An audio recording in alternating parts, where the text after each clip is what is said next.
Yes, go ahead. Hello and welcome to Education World. We have Dr. Kannan Gireesh who's joining us live today as we try to understand how children can be protected from the trauma of parental divorce.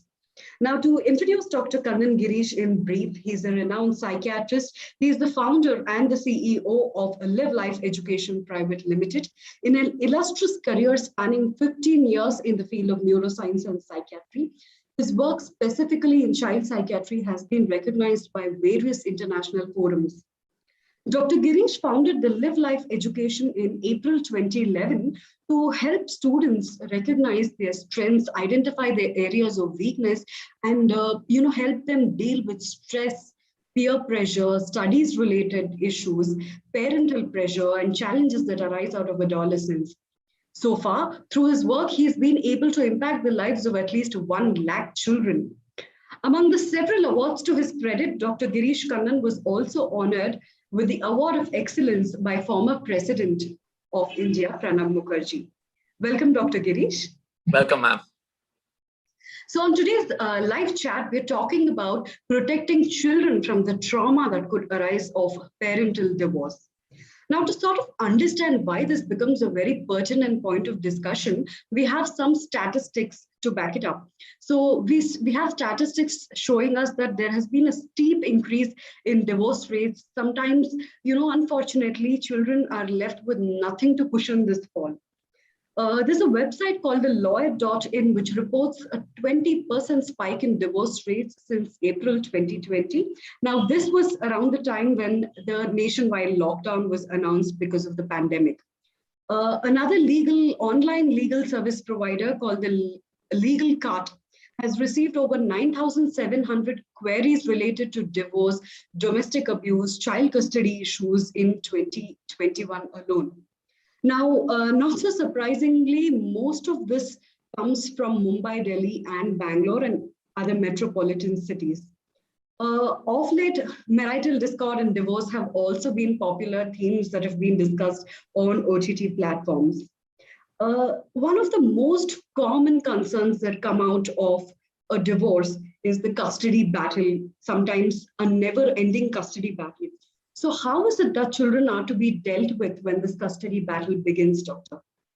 So the custody battle is the last straw, So before that, there are a lot of straws that actually come in. So in my opinion, it all starts with a very, very, it first usually starts with conflict. So now first it starts with an argument from the parents. It starts with multiple arguments. Then there is abuse, there is verbal abuse. Then there could be physical abuse. And then most of the times we have seen, and even psychologically, it has been proven that always the children see that they are the cause for this fight, So am I the cause? So there is a lot of self-hate happening, self-beating happening in the children. Then second thing that we see a lot children do is they pick up either one side. Is daddy right or mommy right? And they pick up one person. So that's a very dangerous phenomenon that they actually go through, whether I'm right over here and I'm right over. Then there is a lot of parent alienation that starts to happen. One person trying to poison the children on the other person saying, oh, you've become like your mother is like this, your mother is like that, the father saying, all of these things starting. And this starts to slowly show up in the child's day-to-day activities. Like, for example, frequent sadness is something they see a lot. Sleep disturbances in the child. If the child is a small child, we see a lot of bedwetting. They pass urine in this thing. They start getting nightmarish dreams, the nightmarish dreams, and they have relationship issues in making friends with people. The friends inside of the school, poor performance, and all of this builds up over a period of time, which goes through a lot of social emotional part in the child. And by the time it comes to a divorce thing, the children has gone through multiple roller coaster rides. So it's like the children kind of know exactly. In fact, I'll give you a classic example. A parent is a very, very rich parent. He came and told me, my son is stealing a lot. The son steals only 1 lakh and above cell phones, 1 lakh and above cell phones. So I pushed the parent out and I asked him, why do you steal like this? And the child is telling me, sir, every week my parents fight at least 3 times. One of the time, at least the mother or father will say, let us divorce. The moment one person says, let us divorce, the other person will say, the son is with you, the daughter is with me. Then he picks out a diary, he opens it and shows every time the parents have fought. This boy, what he has stolen, where he has kept the money. Why? Because when his parents split up, he wants to use the money to take care of his sister. That is so Because unfortunate. his sister is his life. Yes. Now, can you see that the parents start to become a very, a different kind of a role model? Then I see a lot of, if you look at self-harm, I had a girl who came up and she lifted up her dupatta. She had 35 slash injuries, 35 of them. And the major conflict was the father used to say, I wish I had a son and not a daughter. So that started inflicting in her. And every time there was a fight in the house, she felt that it was because of that there was a fight. So these are the things that they go through, a lot of trauma and ultimately when it comes to right there at the divorce part. Correct. Now, the divorce part on the children is much easier when the children have grown up a little bit, maybe in their 14, 15, 16 time. But when they're young children, it becomes very traumatic for them because suddenly the person they called as father, the mother, say for example, they're splitting and they file for divorce and the child has to now, the mother is going and marrying someone else. Now the child has a conflict between the biological father and the stepfather. Absolutely. What should I call? So that's something. Yeah, go ahead. Absolutely. Co-parenting is definitely one of the biggest challenges that comes out of a divorce. Now, like you rightly said, there's one parent painting the other parent in negative light and calling them a home wrecker and things like that. Now, in such a situation, what does the child really go through and how is this supposed to be dealt with? So many things the child goes through. I will tell this in 4 different areas. First, mentally, what the child goes through. Now, if you look at mentally, the child goes through a lot of hopelessness, worthlessness. Why am I like this? What is happening? Poor concentration, relationship issues. They start having sleep disturbances, nightmares, as I've already told you, frequent complaints of illness. This is something I see a lot. Stomach pain, headache, multiple headaches, stomach pain, anger outbursts. This becomes very high. Anger outbursts. Change in eating and sleeping patterns. This start to happen over a period of time. Thoughts of self-harm and loss of energy. Then they start to go into more of school absenteeism. Then in school, there is 2 types of behavior. One, they go to the other extent that they withdraw and they go off to the withdrawal center. They don't talk to anybody. They are blunt. They sit, they daydream, they look, they have crying outbursts. Or they go to this side where they start to become very aggressive. They cannot show their aggression towards the parent or one of the parent who's actually being alienated. So they show the aggression on their friends. So these 2 spectrums that you start seeing. Yes, Reshma. So one important aspect is also when the divorce gets inevitable, in some cases, how do you really tell the child, how do you communicate to the child that this is what is going to come in the future? And how do you prepare them for this particular stage? So when the divorce is almost coming through, usually, Reshma, 90% of the children have smelt it out. They know what is happening. They know why. I will tell you. Say, for example, a couple is divorcing. So, and technically in our legal system, it is like if the child goes with the mother for 18 years, that's the most likely way it usually goes. So what the mother usually does, this is not in all cases, they start, talking ill about the other parent. So much, because of him, we are suffering. He has taken away our money. He's not paying us. Your dad is like this. Your dad is like that. He's become like this. So a lot of these type of, verbal kind of abuse has already started on the child's mind. So by the time it comes to the level of divorce, the child is also kind of framed out. My daddy is a bad man or my mommy. That's already been framed out. The second thing is very rarely do you find a happy couple filing for a divorce. It doesn't usually happen. So usually there is some trauma. Say like, for example, if there is some cheating on one of the couple. So when the cheating gets known, there is a huge fight in the house. Then relatives are getting involved. Everybody gets involved. Family. So the child has kind of seen all of that. And the real surprising part is many children itself say it is better both of you separate. Otherwise you both are fighting in all the time. So usually the breaking of the news, I feel predominantly most of the time the child has already figured it out. And it's also that it should be dealt with in a way which I would really suggest parents to use professional help. Have a counselor also with you. See how the child is going through that, how much of the child is okay with it, so that, the child can move on in a very, very, in a nice way. Right. Second, this breaking the news has a lot to do with the type of divorce. If it's a mutual divorce, it becomes much easier. You can, both the parents can come together, tell the children, make them understand, say we will, both of us will co-parent. We are always there for you. Come what may, we are always standing by you, and make it comfortable and make it, as smooth as possible. But when one of the parent is not okay with the other parent, not giving divorce, there's an abuse, there is a court case going on, there could be an FIR file, a dowry harassment. So when all of these go in there, then the whole thing gets murkier on, on who's going to tell who and all that. But I think parents should be very, very, very cautious on the trauma and on all the isolating behavior or ignoring of the child, rejecting of the child, sometimes over pressuring the child. Oh, you like your father more or mother more? You like your father more? You still are talking about your father? You still want to go to the father? They kind of created like a, a kind of a verbal assault on the child, and that's something this. And another thing that I see a lot is, when say for example, there is a divorce being filed, the mother takes the child to the father's house. So there is the grandfather, grandmother, then uncle, aunt, all of them gang up against the other parent, oh yeah, because of him, your life became like that and this and that. And so the children go through tremendous trauma as though that, their life will never be the same again, which in my opinion should be done in a much, much, much better way with professional help. That's my take on this. So, when we go to the next stage, when the custody battle is underway, I think people who are almost the first responders are the first circle family members, like you rightly said. So what are some things that they can do to sort of help this child during the difficult time? So one of the things that the family members can really do and help during the difficult time is to be very, very supportive to the child. Today, one of the toughest situation is to be supportive in case of, a traumatic experience or, somewhere that they can be supportive. So I think the most important thing is to be supportive. Most important thing is to be caring to the child, and also to be encouraging and empathetic to the child. Listen to the child. So I give the statement always, listen to the child from their world and not from your view of their world. Absolutely. Listen from their world. How is the child seeing this whole thing?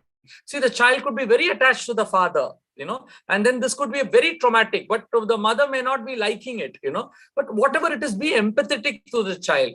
Listen to the child, let them go through their emotions. Let them understand that, yes, you are there, and even daddy will also be there. Somewhere that you could get that alignment together by, I would say, empathy, listening to the child very carefully, and not always looking at advising or complaining or, comparing anything. Just be as it is. See the situation as it is, not worse than it is.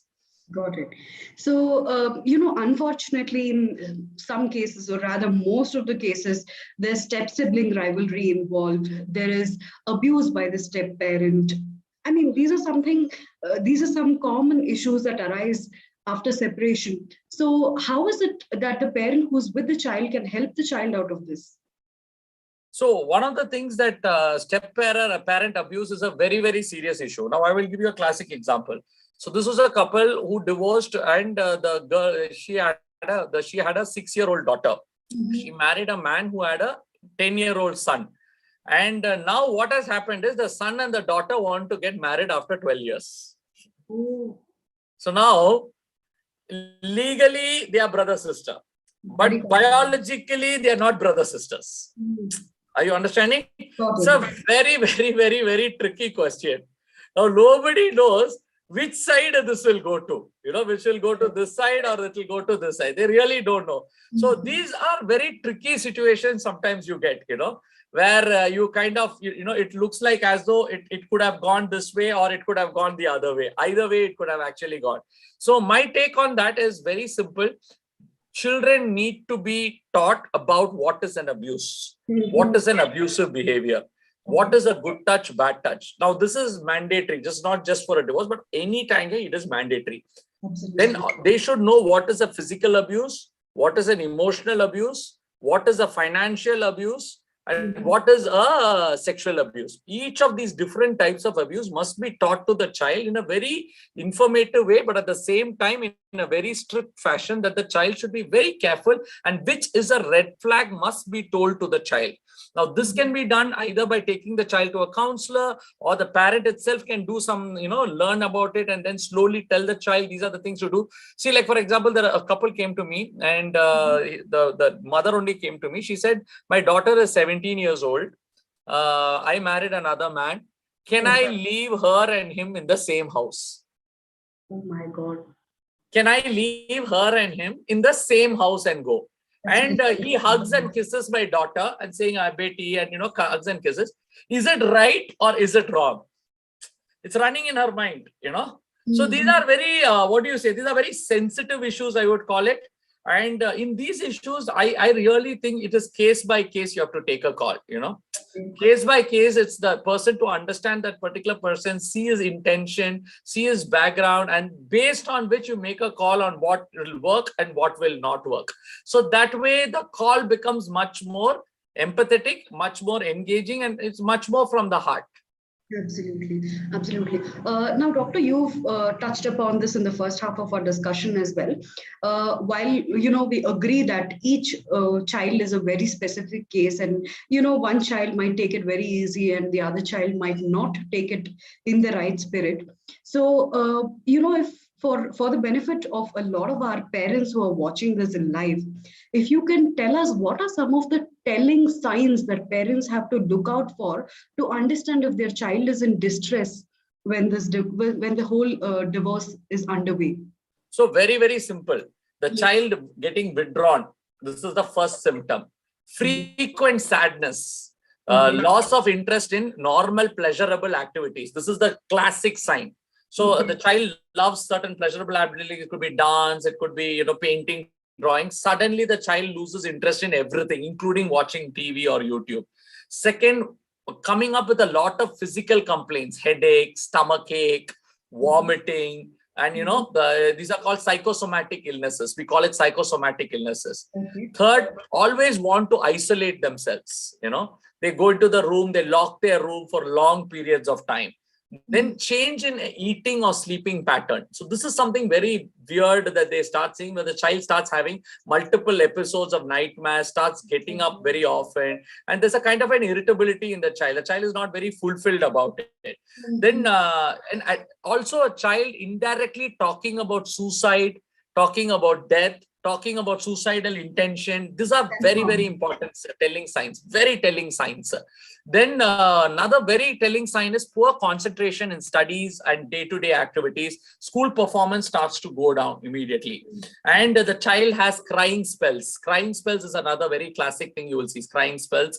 Then some children have like sweating, kind of fidgeting of the hand, kind of nervousness. They go front and back. And, they kind of get a very bit of a restless when that other parent comes in at that point of time, and they get very heart rate goes up kind. So all of these things are small symptoms. These are the last few are like a little more major symptoms, but the others are the kind of symptoms that a parent will notice when the child is going through a large part of, the parent alienation, and they're going through a large part of this divorce process. Yes. So you spoke about, lack of interest in education and learning being one of the telling signs of a child being in distress. Now, a child spends most of the time during the day in school.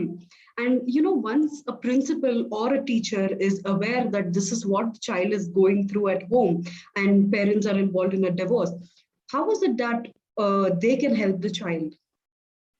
No, you're asking the parent can help the child, or? No, I'm asking you because the child spends most of the time in the day at school. So once the parents and teachers are a principal and teacher is aware that this is what the child is going through, what are some ways in which they can help the child? So very, very important question that you asked us is how can a school engage? So now most of the time the school is the last to know about it, because the parents stop telling the school and all that. Now, if you look at the rights, both the parents have the legal rights on the child, even if they are co-parenting, or if the other parent is not there but comes back and asks the report, they also have the rights to know about their child. Yeah, this is legal issues. So in my take in the school is, number one, Most important, please see that you handle it maturely. Now, what happens here is, many teachers I have seen, I don't say all teachers, but some teachers have this way of telling that, oh, your parents only divorced, no. Oh, only your mother is there, no. You're becoming just like your father, no. You know, the kind of comments they say, very, very hurting. So I think there has to be a sensitization to the teacher on the way that the child can be done. Second, you need to also, more than counsel, I would suggest the teacher should be a little empathetic to the child. Every day talk to the child a little bit, you know. See, many schools have this habit of sending the child to a counselor. What happened? Okay, anything problem, send it to the counselor. Now, what happens over here, I will tell you. The moment you send to the counselor, other children are like, there is something wrong with that person.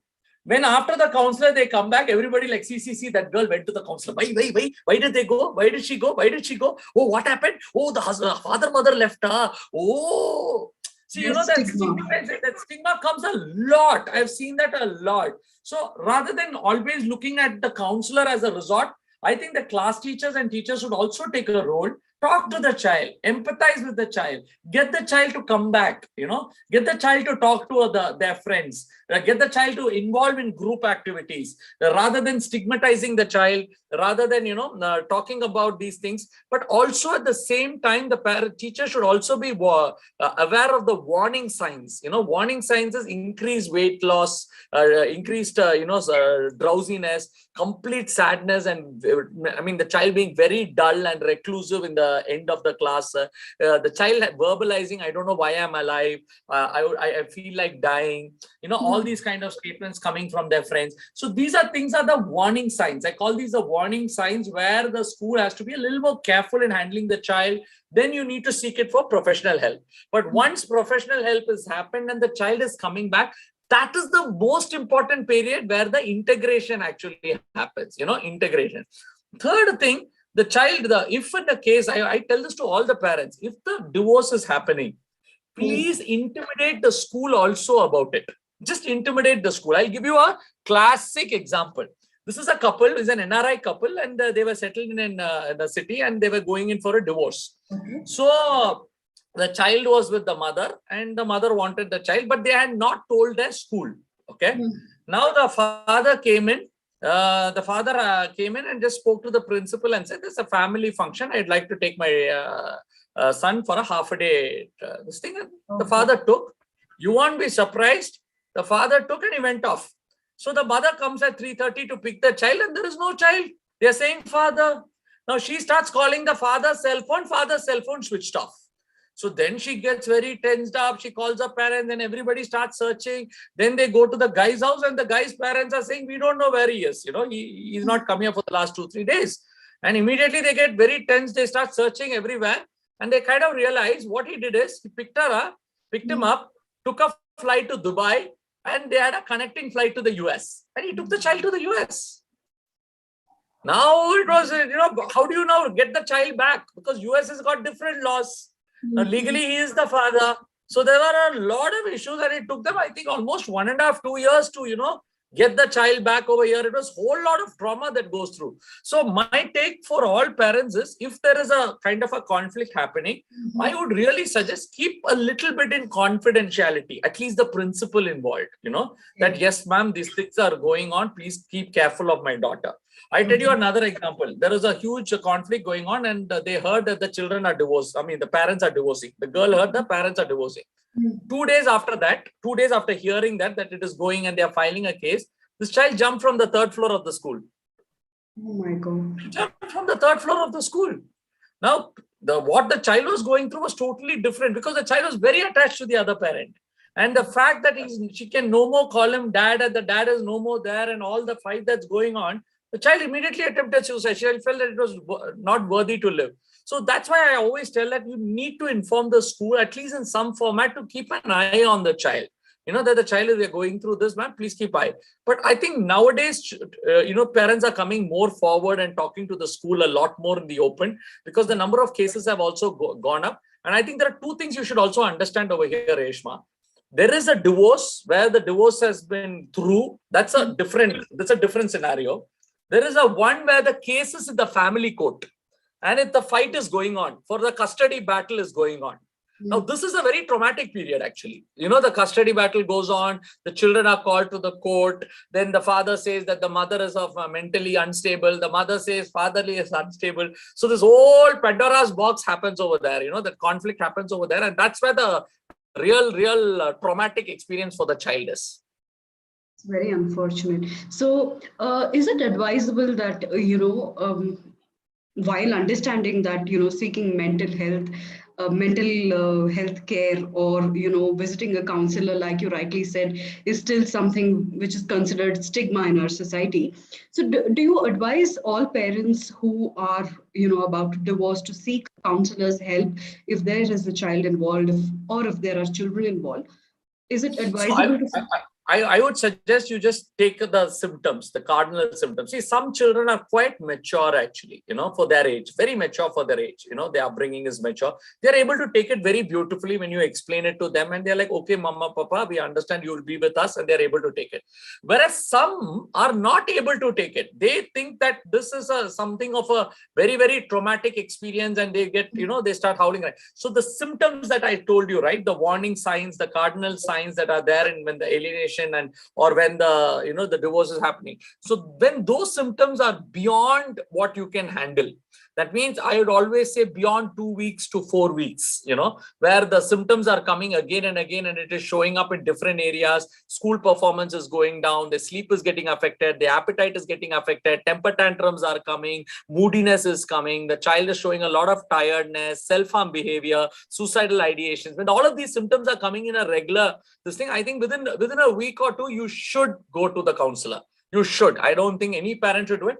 Please pick a counselor or someone who's more of a child-centric, number one point. Second, pick up someone who is not connected with the school of the child. Okay. Because I always find when a counselor or someone from the school is very good in identifying, but then after a point of time, children feel very stigmatized to go to a counselor inside of a school. This is something that I have seen a lot. So pick someone outside, and then you can also involve the school counselor to monitor the child on how the child is going through and all that. So this will be a two-way way that you can take it. Absolutely. I think to summarize our discussion, in brief, one is for parents to look out for any distress signals. And basically, I think it's very important that when a divorce is underway, parents have to learn to look at the issue from the viewpoint of a child and be empathetic. So be it the family members or teachers or any first respondent who's with the child, it's very important to be empathetic and look out for distress signals. Exactly. Thank you so much, Dr. Gireesh. This was a very insightful discussion. We'd like to thank you again. Thank you, ma'am. Thank you. It was a great interaction, and I think it's a very, very serious issue. And I think it's an ongoing issue. And considering we are just coming out of the pandemic, now only many people will start filing again, after what they have been through and all that. And I think financial stress has pushed a lot of people to the whims. A lot of people to the whims, and, tempers are running high. So I think once we, create more awareness about this, I think people will start opening up, and then starting to seek help. And also, most important, I would tell a take-home message for everybody: kindly don't stigmatize the children. It's no fault of theirs. Please don't stigmatize the children. Now, sometimes parents have this habit. It's only because of you people we became like that, in a fit of anger. Never do that. I call these are death sentences. Once these death sentences are told, it just runs in the child's brain for a very long period of time. So that's something that I think you need to be very, very careful about. Absolutely. So, Doctor, just one thing before we wind up, we have one question from one of our viewers who's asking us. I'll just read out the question to you.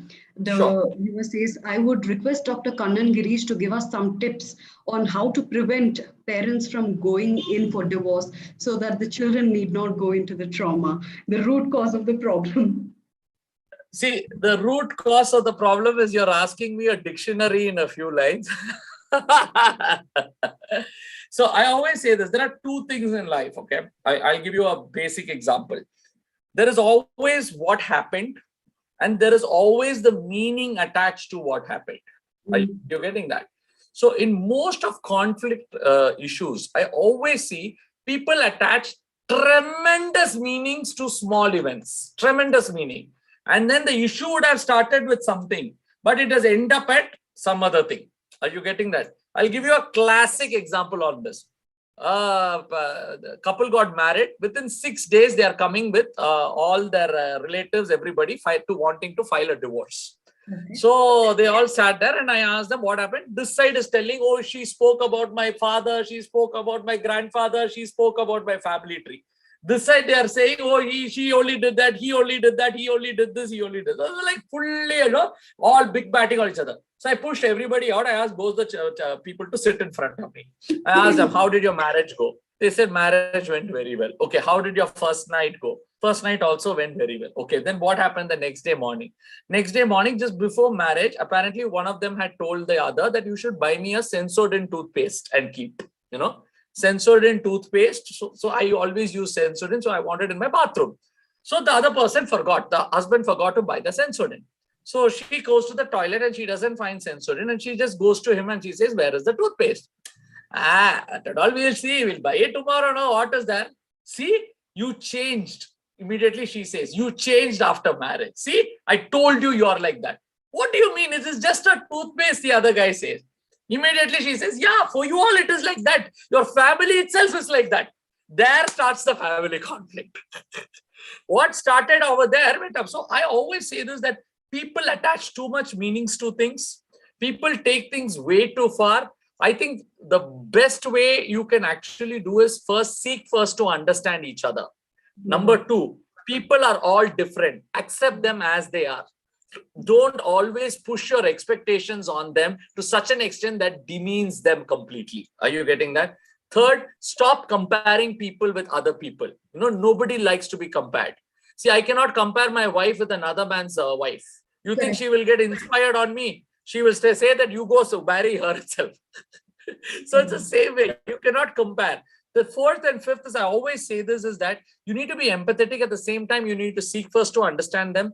And also at the same time, you need to create clear family goals. What is it that you're doing as a couple? What are the things that you like? Are you someone who loves to spend time with me? Or are you someone who loves to do things together? Are you someone who loves gifts? What are each other's love languages? I think when they understand each other's love languages, then it becomes very easy for each of them to communicate with each other. So I think these are 4 or 5 good tips that you can usually use, and you can look at building a relationship. Yeah.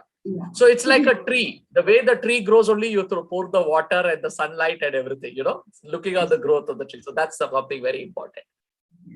So, Doctor, we have another question coming in about how can we repair the psychological damage that has already happened to the child as a parent, besides seeking a counselor's help? So one of the things that you really do is to create awareness is first to understand what the child has gone through, have an open conversation. This is step number 1. Step number 2, after the open conversation, I would say apologize. If you have been the one who has caused this trauma for the child, apologize to the child. Tell, I am sorry. Sometimes saying a sorry is also closing a chapter, and sometimes we choose not to say that. The third thing that you can do is, once you've apologized for it, you ask the child itself, what can I do? Ask this question just like that. What can I do to rebuild our lost relationship? What can mama do to rebuild the trauma you've gone through? What can papa do to rebuild? So yeah, exactly. So once you start that, the child starts to feel very good about it. And now the child starts to open up. Then the child looks at it progressively. I always tell parents this: don't cry about yesterday's breakfast, because that is over yesterday. Yes. There's no point crying over it. So I think you can just let go of it and then start and ask the child on what they want for the future. Say that you're always available for the child. There might be mood swings. Accept the mood swings. Don't stigmatize the mood swings. Don't lose hope. Have faith in your children. Use the word of trust a lot. Say, I trust you. You will come out of this stronger. Mommy is there for you. I trust you. You will come out of this stronger. Daddy is there for you. Use those kind of trust languages so that it engages the child to move the child to the next level. Yeah, I think these are some of the things that you can easily do to erase the trauma. And if the trauma is still not erased, then please seek a counselor. And also in coalition with the counselor, do your best to the child. Yeah. Absolutely. I think one is to instill faith in the child's mind. And I Exactly. think And the faith in the child that the child can come out of this stronger, because most of the children believe they cannot come out of this stronger. So once the child has the faith, then the child looks at coming out of this stronger.